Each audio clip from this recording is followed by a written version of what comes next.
Record ako. Today we will discuss um, the different reproduction of organisms. Pag sabi natin reproduction, kung paano sila nagpaparami, nagre-reproduce, paano sila nakakagawa ng kanilang offspring or anak. Okay? So do you have any idea about reproduction of organisms? Pag sabi natin yung organisms, sila lang yung may buhay ha. Diba 5 yon? Bacteria, animals, plants, fungi, and protists. Oh, any idea? How do these organisms reproduce?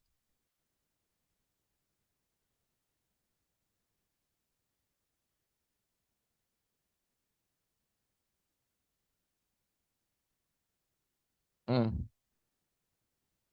Joseph,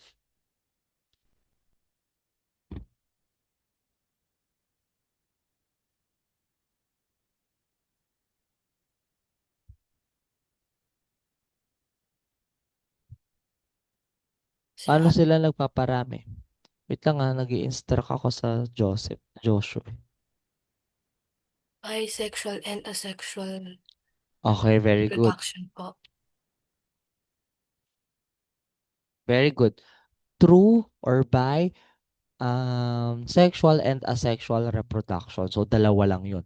Pag sinabi nating sexual reproduction, this is a type of reproduction that requires no two parents, dalawa ang parent, no? Isang babae, isang lalaki. Okay? Hindi lang 'yun sa tao ha, pati sa animals. For example, aso.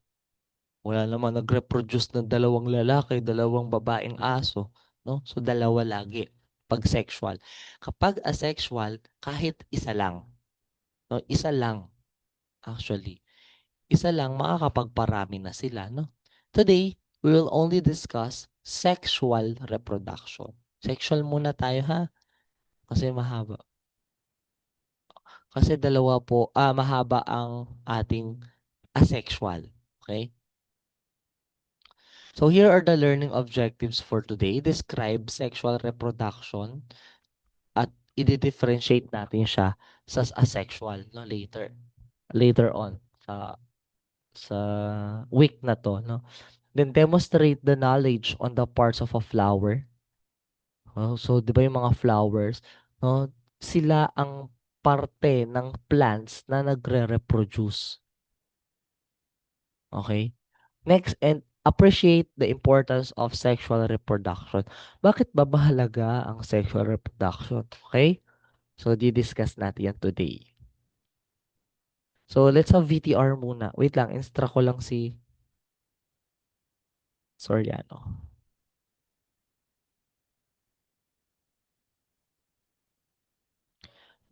So, VTR, visible thinking routine. What do you see on the image? Ano po nakikita nyo?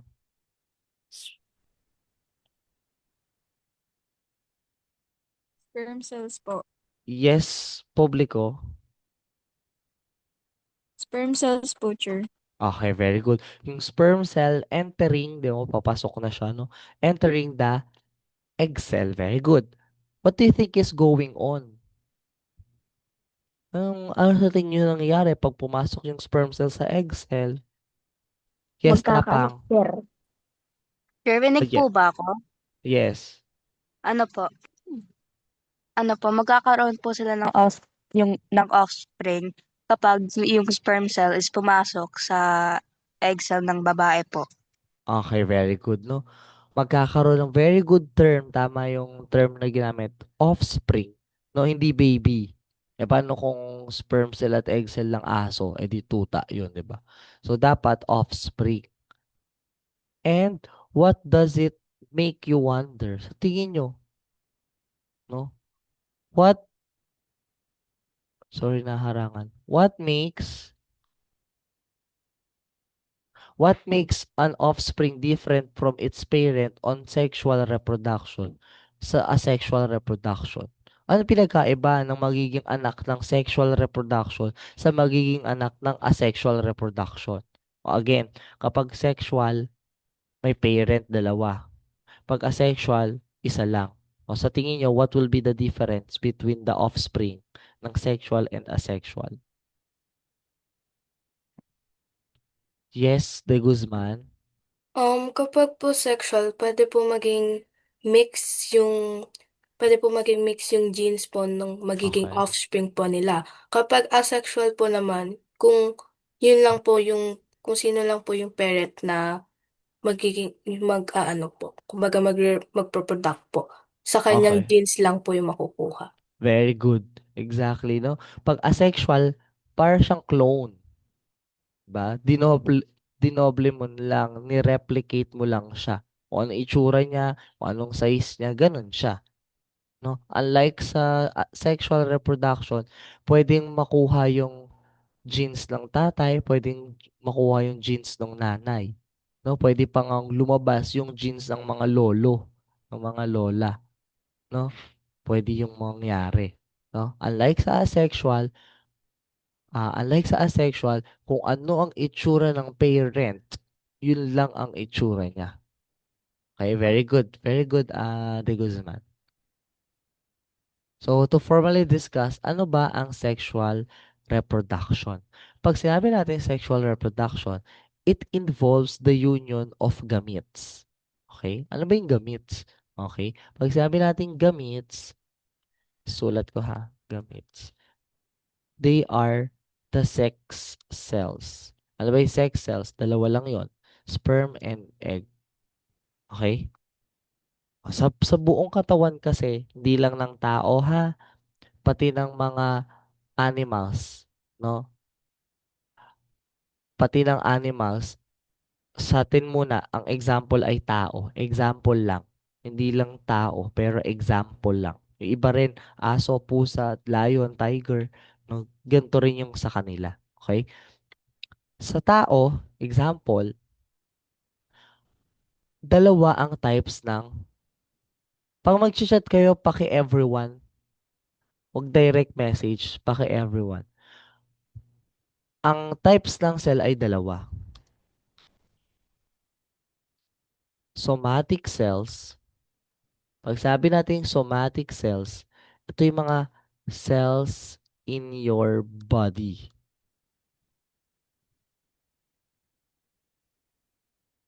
Pag sinabi natin gametes or sex cells, these are your cells, your reproductive cells or sperm and egg cell.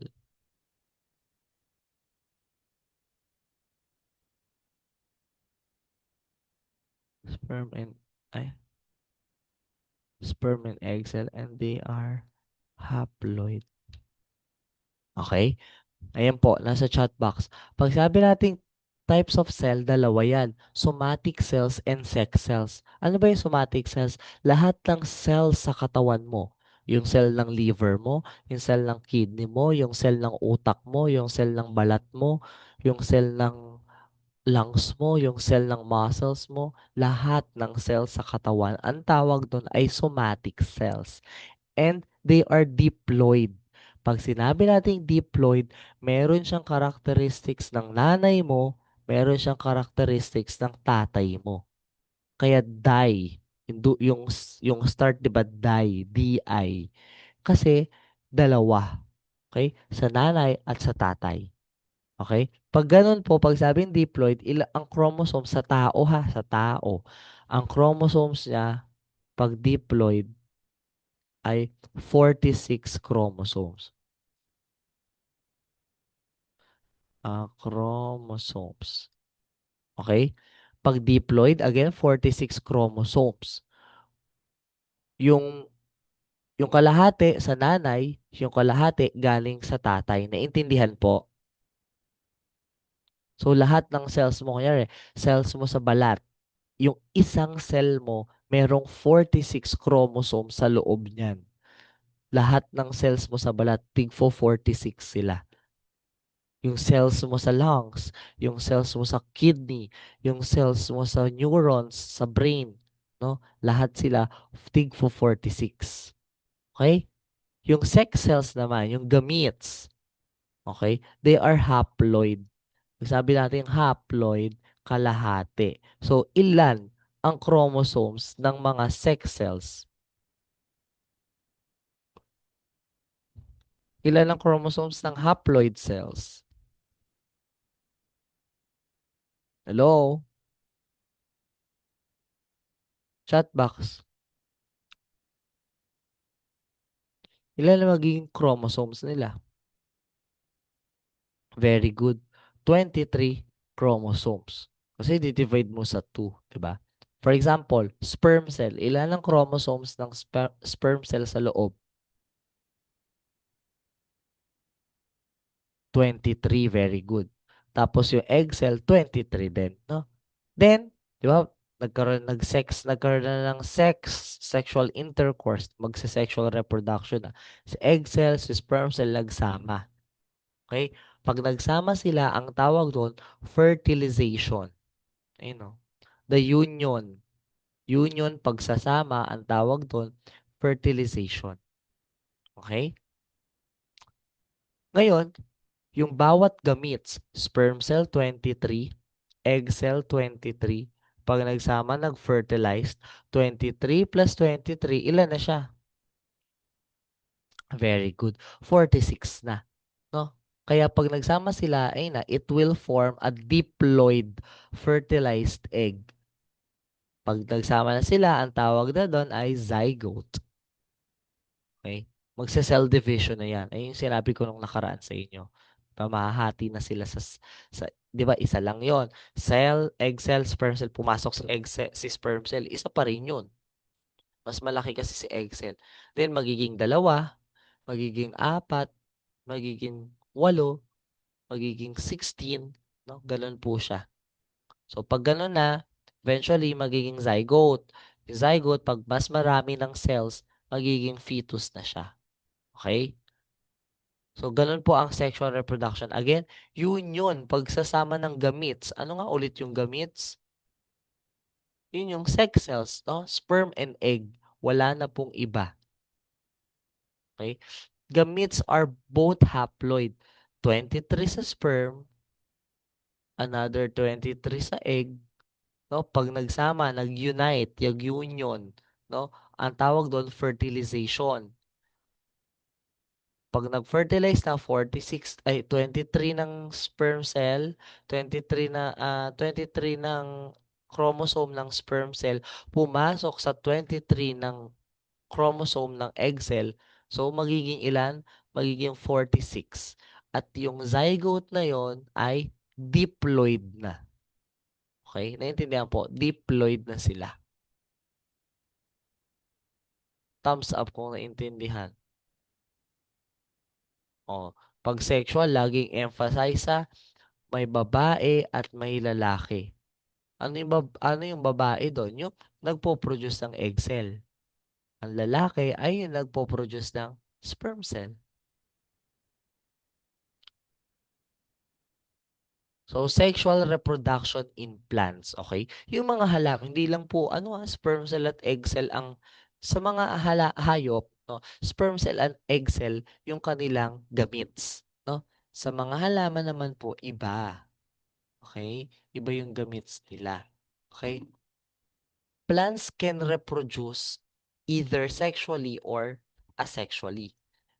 No? Yung mga halaman, meron diyang mga halaman na pwede silang mag-reproduce through sexual reproduction, meron rin through asexual, and meron rin mga halaman na both pwede nilang gawin pareho. No? Again, pag sexually, kailangan nila ng kapartner, no? Merong mga halaman kasi na nagpo-produce ng babaeng flower, tapos lalaking flower. Tapos pag pinagsama, nagkaroon ng sexual reproduction, magpubuo ng fruits. Okay? Meron rin namang halaman na they can reproduce asexually. Halimbawa, malunggay. Putulin mo yung branch ng malunggay. Kunyari, malaki na yung malunggay mo. Putulin mo yung branch niya. Itanim mo. Tutubo yun. Okay? Asexual reproduction yun. No? Meron rin namang through the leaves mga dahon. Kukunin mo yung dahon, itatanim mo, magkakaroon ng ugat, tutubo yung halaman. No? Yun yung asexual reproduction. No? Pero kapag ang halaman ay merong bulaklak at kakaroon siya ng fruits, ng prutas, ng bunga, okay? Siya ay siya ay nagre-reproduce through sexual. Tandaan po sexual reproduction. Pag may bulaklak at nagkakaroon ng bunga. Okay? Sexually, flowers are the reproductive structures of the plant. Okay? Sexually ang mga bulaklak ang nagiging reproductive system ng mga halaman. Okay? Some flowers are male and some are female. Okay? Yung ibang bulaklak babae, yung ibang bulaklak lalaki. Okay? But there are flowers that are bisexual. No? Merong mga bulaklak na merong parte ng lalaki, merong parte ng babae. Okay? Meron namang lalaki lang, meron namang babae lang. Okay? At merong kagaya ng gumamela, yung nasa picture, nasa image, nasa screen, babae at lalaki. Okay? Magkasama sa isang bulaklak. Okay? So ano po yung babae at lalaki part? Ano naging ano yan, sir? Lalaki, babae. Okay, ganito. Okay? Yung lalaking part ng bulaklak, ito yun. Okay? Yung nagiging sperm cell nila ay yung tinatawag na pollen grains. Siguro naman narinig yun yung pollen grains. Pollen grains. Narinig yun yung pollen grains?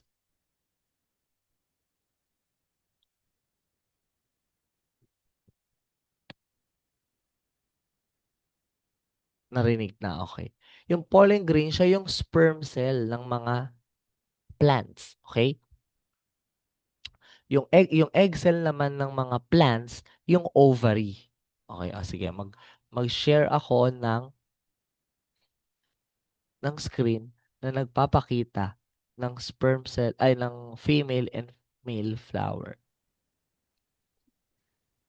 Okay? Example, ito pong bulaklak ng kalabasa. Okay? Yung bulaklak ng kalabasa, it could be male, it could be female. Okay? Ito pong bulaklak na Nasaan na to. yung yung isa? King, i-mute kita ha. Okay. Ito pong bulaklak na to ay male. Lang, palitan natin yung color.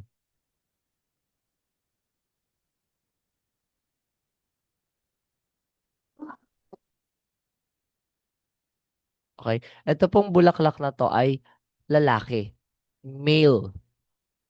Ito pong bulaklak na to ay female. Ito ay bulaklak ng kalabasa. Okay? Yung bulaklak ng kalabasa, magkaiba yung babae at magkaiba yung lalaki.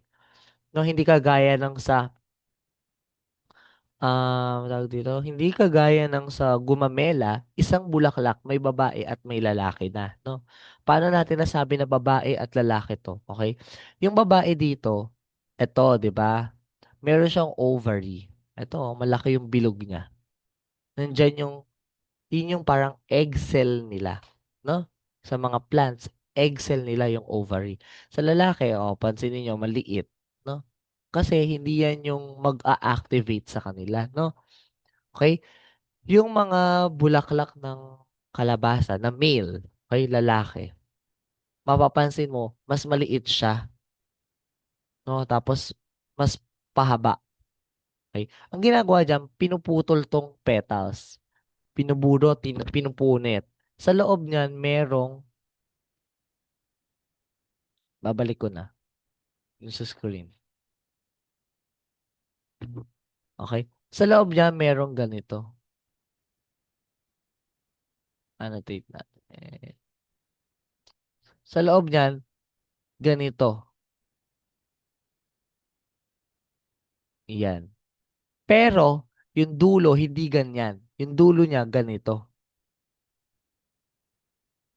Okay? Yung dulo niya, ganun. Ngayon, yung mga dulo na yon may mga powder yon. Yun yung tinatawag na pollen grains.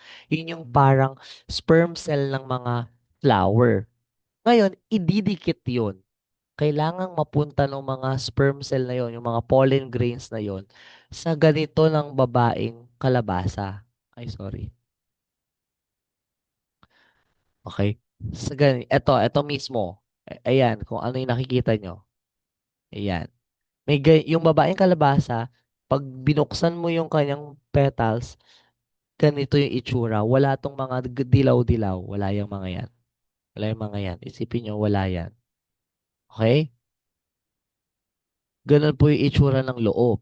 Ang ginagawa pa nga, ididikit yung pollen grains dun sa babaeng kalabasa. Tapos, yung bulaklak, di ba may petals, isasara yon, tatakpan nila. Tapos, tatalian. No, para hindi ma-disturb.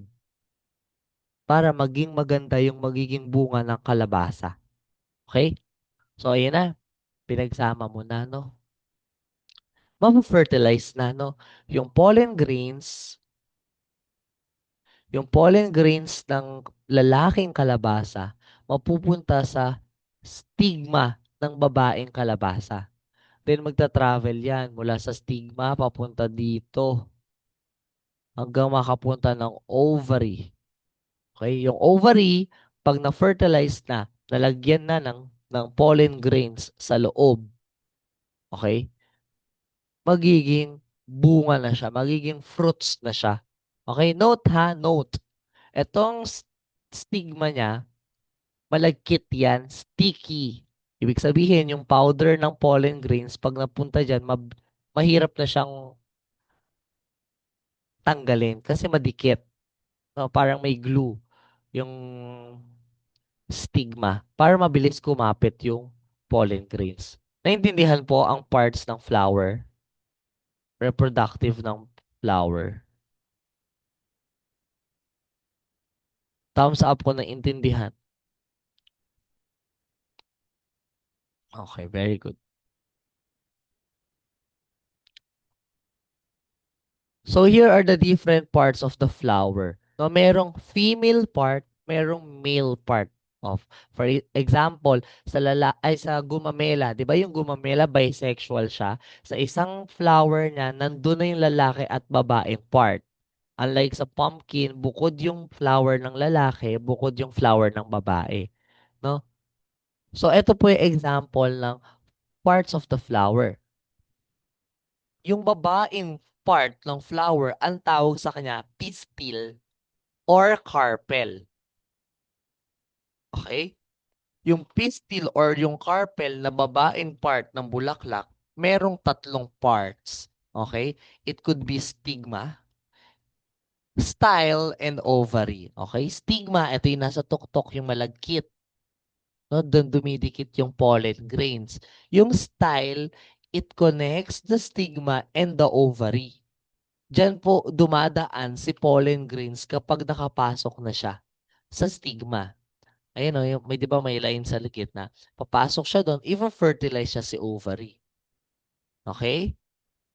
So yun po ang pag tinanong ano ang female reproductive structure ng flower, ang sagot, pistil or carpel. Okay? Pistil or carpel has three parts, sorry. Stigma, style, and ovary. Okay? Next, the male part of the flower, no? The male structure, okay? Stamen, okay, or stamen, no? Meron namang men sa dulo. So automatic lalaki na 'yon, no? So yung male part ng flower ay dalawa lang. Anther and filament. No, yung filament, yung pahaba, no? Yun yung nag-hold dun sa anther para hindi siya masira agad. Okay? Yung anther, nandyan sa loob yung pollen grains. Thumbs up kung naintindihan. Thumbs up kung naintindihan. Okay, very good. Annotate, delete. Okay? Next. Okay? Yung parts of the flower na hindi parte ng reproductive system ay sepals and petals. Okay? Sepals, 'di ba, ay bulaklak. Yung nasa ilalim niya, yung humahawak sa bulaklak, yun ay sepal. No? It protects the flower when it is still in bud. No? Pag nakasara pa yung petals ng bulaklak, si sepals yung humahawak, yung nagpo-protect sa kanila. No, bakit kailangan i-protect? Of course, yung flower, hindi pa siya mature. Hindi pa siya pwede mag-produce ng fruits. So, kailangan pa siyang maprotektahan kasi pwede siyang masira, mabilis hanginin. Pag hinangin, mamamatay na agad, di ba? Hindi makakapag-reproduce. Yung petals naman, ito yung malaking part of the flower na pinakamagandang part of the flower also. Together with sepals, they are envelope of flower and they support the flower. Okay? Siya po yung naghaharang, siya yung harang dun sa stigma, sa style, sa anther, sa filament. No? Sila po yun. So, ngayon, yung flowers, no? Bakit sila beautiful? Bakit sila maganda? Ba may iba't ibang color ng flower? O sige nga, magbigay kayo ng naiisip yung reasons, bakit maganda yung flower? Bakit yung flower dapat colorful? Bakit yung flower dapat malaki? Di ba yung petals niya malaki, mabango? Why? What's the rationale? What's the reason behind that? I give you time to think. Why do the flowers need to be beautiful and fragrant? Yan, Cassie, yes. To attract pollinators like insects and birds po. Very good. No? Yun po ang reason kung bakit maganda, ma-colorful ang flower, but mabango. To attract the pollinators. Ano bang ginagawa ng Torres, ano bang ginagawa ng pollinators? They pollinate the flowers po. Okay. O what will happen if the flowers are pollinated? Mag-reproduce po sila. Very good, no? Ang equivalent ng reproduction sa flowers or sa plants ay pollination, no? No, from the pollen grains mapupunta sa stigma, bababa sa style, papuntang ovary. No, pollination po yung tawag doon. Kasi hindi po kaya ng flower na sila lang mag-isa, no? Babae or lalaki, or for example, lalaking kalabasa, bulaklak ng kalabasa, babae. Paano sila magmi-meet? Hindi naman humahaba 'yon. Okay? So, kailangan may intervention, may tulong. No, yun yung pollinators. No? Tawag sa kanila nga ay agents of pollination. No? Sila yung agents. Example, yung mga bees, very important ang bees. Bees, insects, other animals, pwede yung mga ibon, pwede yung kahit yung mga elephants, no? For example, nadanggi nila, aksidente nilang nadanggi. Pollinators na sila. Okay? Pwedeng tubig, pwedeng hangin. Okay? So sila po yung nagpo-pollinate. But nagpo-pollinate to reproduce. Magre-reproduce po yung halaman. Okay? So yung, again, diba sabi ko, balik natin kanina. Ayan. Diba sabi ko, yung pollen grains, ang male part ng lalaki, ng flower. Ayun yung sperm cell nila. Paano ba mapupunta to dito sa taas? Okay? Through the pollinators. For example, humangin. Since ang pollen grains nga ay powder, magaan, madali siyang tatangayin dun sa stigma. Yung stigma, di ba, sticky, parang may glue. So, mabilis kakapit yung pollen grains sa kanya. Pag nakakapit na yung pollen grains, bababa na ng style, pupunta na ng ovary. Ovary eventually lalaki hanggang sa flower mamamatay na lang siya, 'di ba? Yung bunga, yung ovary lalaki ng lalaki hanggang sa maging fruits. Okay? Yun po yun. No? O for example, bees kumukuha ng nectar. Inaapak-apakan nila tong pollen, yung anther and filament. No, kumakapit sila diyan. Then lalapit sila dito sa stigma or aksidente lang madanggi nila, no? Pupunta na po yung pollen grains dun sa stigma and mag-start na po yung pollination, no? So ganun po nangyayari ang sexual reproduction in plants. Okay? Sa plants lang yun ha.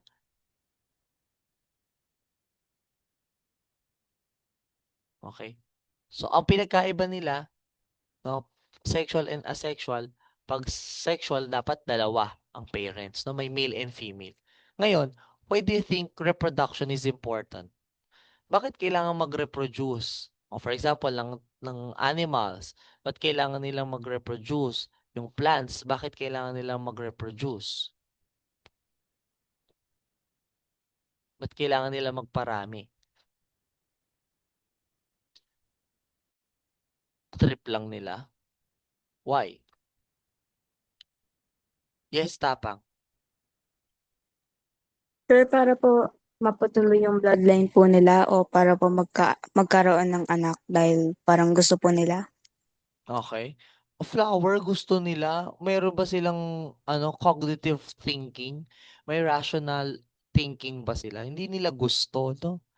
Hindi nila dahil sa gusto. Kasi pag sabi mong gusto mo, meron kang sariling decision. May decision ba ang flowers?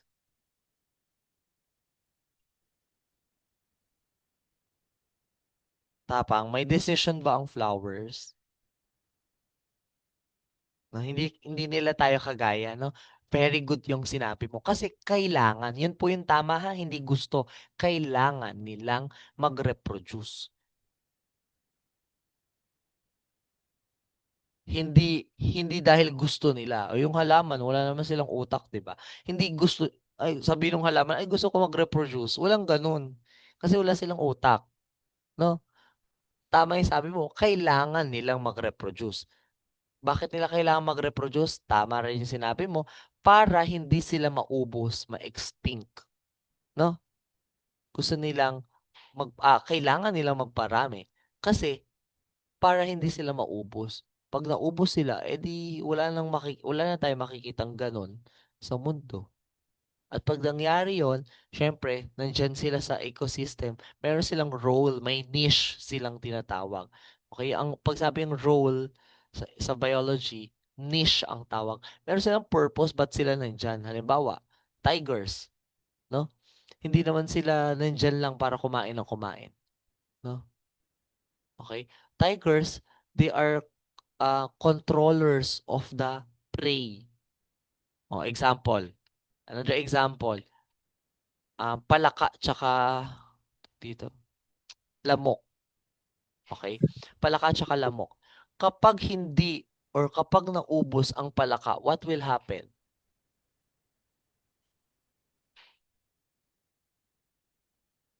Pag naubos ang palaka, what will happen to the population of the mosquitoes? Ano mangyayari sa bilang ng mosquito? Yes, Kasalhay. Dadami po ng dadami. Very good, dadami ng dadami. Eh, di ba si mosquito ay pathogenic, carrier ng pathogenic diseases, no? Nagdadala siya ng sakit lalo sa tao. Okay? So kapag ganun, magiging risky tayo sa ecosystem, sa environment natin, no? Magiging hazardous 'yun. So hindi pwedeng dumami sila. Anong ginagawa ng mga prey? 'Di ba prey 'yon, yung mga anong ginagawa ng mga predator dun sa mga prey? Predator yung mga kumakain. So for example, yung palaka. Anong gagawin niya? Kailangan niyang kainin. Kailangan nilang kumain to control the population. Okay? Pag nawala sila, dadami yung insects, dadami yung mosquitoes. Okay? Pag hindi nakapag-reproduce yung palaka, mauubos sila. Okay? Ang ecosystem, sa ecosystem, dadami yung mosquitoes, magiging unbalanced ang ecosystem. So, kailangan nilang mag-reproduce, hindi dahil gusto nila, no? Kailangan, kasi may role sila sa environment. At pag nawala sila, wala nang gagawa ng role nila sa environment. Okay? Magiging problema na po yun sa ecosystem. Naintindihan po?